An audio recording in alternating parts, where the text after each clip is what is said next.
Bonjour à tous. Alors je voudrais applaudir le starter de Cagnes-sur-Mer.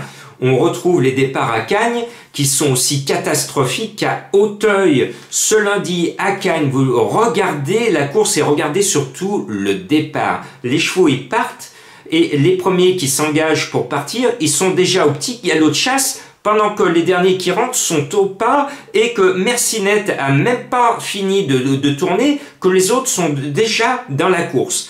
Et mon confrère, à la grande télé du cheval, le dit bien, est-ce que le départ va être validé? Et quelques secondes après, ah oui, il est validé. Bravo, le départ est validé alors qu'un cheval est resté au départ Mercinette. Heureusement, ce cheval n'avait pas une grosse chance, mais à quand des boîtes de départ en obstacle? Parce que c'est la catastrophe.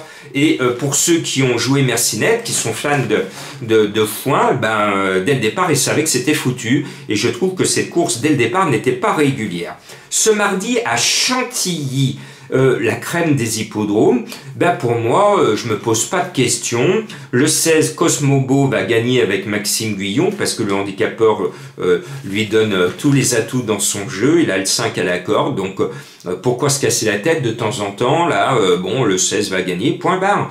Et puis, je lui oppose le Nomade. Alors, le Nomade, pour ceux qui ont une mémoire d'éléphant comme moi, l'année dernière, à peu près à la même époque, j'avais dit, je le voyais le Nomade, parce que je savais, et j'avais dit à mes abonnés des pronos du cœur, attention, le Nomade, son objectif, c'est de gagner un quintet sur le sable cet hiver. Et bing, il n'avait pas attendu, tout de suite, alors qu'on estimait, certains estimaient qu'il n'était pas prêt, mais moi je l'avais mis parce que j'avais l'information, il faisait de cette course son objectif. Eh bien, il nous revient, après avoir déçu, ce numéro 9, le Nomade, avec Monsieur Quintet sur le dos, Stéphane Pasquier. Eh bien moi, je trouve qu'il va faire aussi bien que l'année dernière, donc 16 et 9, je suis chaud. Et puis, le 3, Opalus Road, est le favori de mes confrères, il a tiré le 1, il a Michael Barzalona, tout va bien, simplement il a un petit défaut, c'est qu'il n'a jamais vu en course le sable fibré. Alors, that is the question, est-ce qu'il va pouvoir se plaire sur ce genre de surface?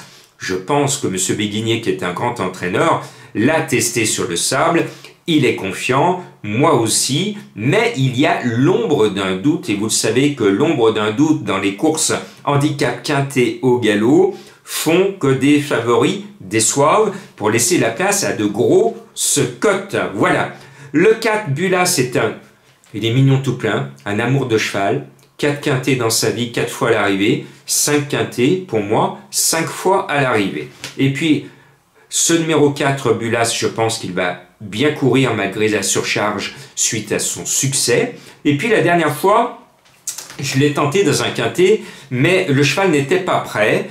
Cette fois, il est annoncé à 32 contre 1 et je pense qu'il va nous monter au nez, comme on dit à Dijon. Il s'appelle Moutarde, le 15. Son nom, je l'adore, je suis obligé de le mettre.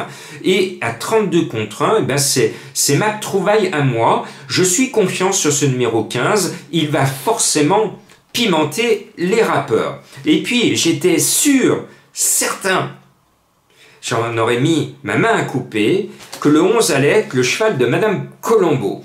Avant que je lui tende le journal, j'ai dit, je suis sûr de ton cheval. Elle me dit, tiens, elle regarde, elle me dit, alors que je savais que c'était le 11, elle me dit, oui, c'est le 11. Eh bien oui, gagné. Pourquoi? Il y a des explications. Le cheval s'appelle Nachito Chess. Et Madame Colombo est née en 4. Et ce jour-là, un certain 22 juin 2024, où elle va fêter son anniversaire en Savoie, avec tous les gens qu'elle aime, et elle a envie de recevoir comme cadeau son rêve de sa vie, aller en Louisiane. Eh bien, comme Natchitoches est une ville bien connue de Louisiane, vous comprenez pourquoi je savais qu'elle allait mettre ce 11. Il y a des petits indices comme ça, c'est pour ça qu'il faut laisser parler votre intuition quand il y a un cheval qui vous plaît. Bon, Moutarde, je suis obligé de le mettre. Nachitoches, c'est pareil, je suis obligé de le mettre. Je ne cherche pas à comprendre. Laissez-vous guider par votre inspiration. Eh bien, l'inspiration de Madame Colombo peut faire merveille. Le cheval est à 18 contre 1. Et moi, personnellement, surtout qu'elle monte beaucoup à Lyon. Elle est un peu lyonnaise sur les bords avec Jean-Pierre Gauvin qui, lui, est un pur gun. Marie Vélon.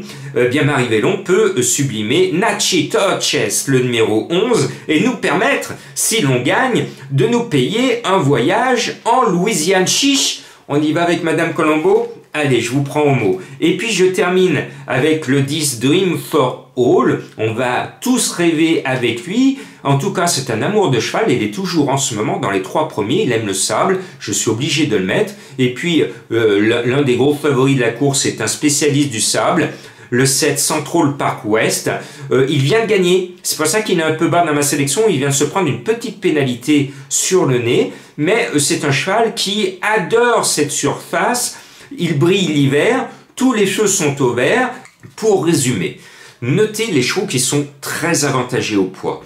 Le 9 Lord Dragon à 6 et 7 kg sur le 1 Galop du Large. 3,5 kg sur le 6 à Fortunato et 7,5 kg sur ce même 6 sur une autre performance. 1,5 kg sur le 3 Seignon, 2 kg sur le 14 Golden Park et 1 kg sur le 7 Gimbal Moon. Le handicapeur fait de gros cadeaux au 9 Lord Dragon qui va être dans ma sélection. Le 6 à Fortunato, 2,5 kg d'avantage sur le 1 Galop du Large et 2 kg sur le 14 Golden Park. Le 14 Golden Park a 7 kg sur le 1 Galop du Large, 4,5 kg sur le 6 à Fortunato, 1 kg sur le 9 Lord Dragon, 8 kg sur le 2 Miss Q et 1 kg sur le 7 Gimbal. Donc le 14 Golden Park en bas de tableau est bien placé au poids.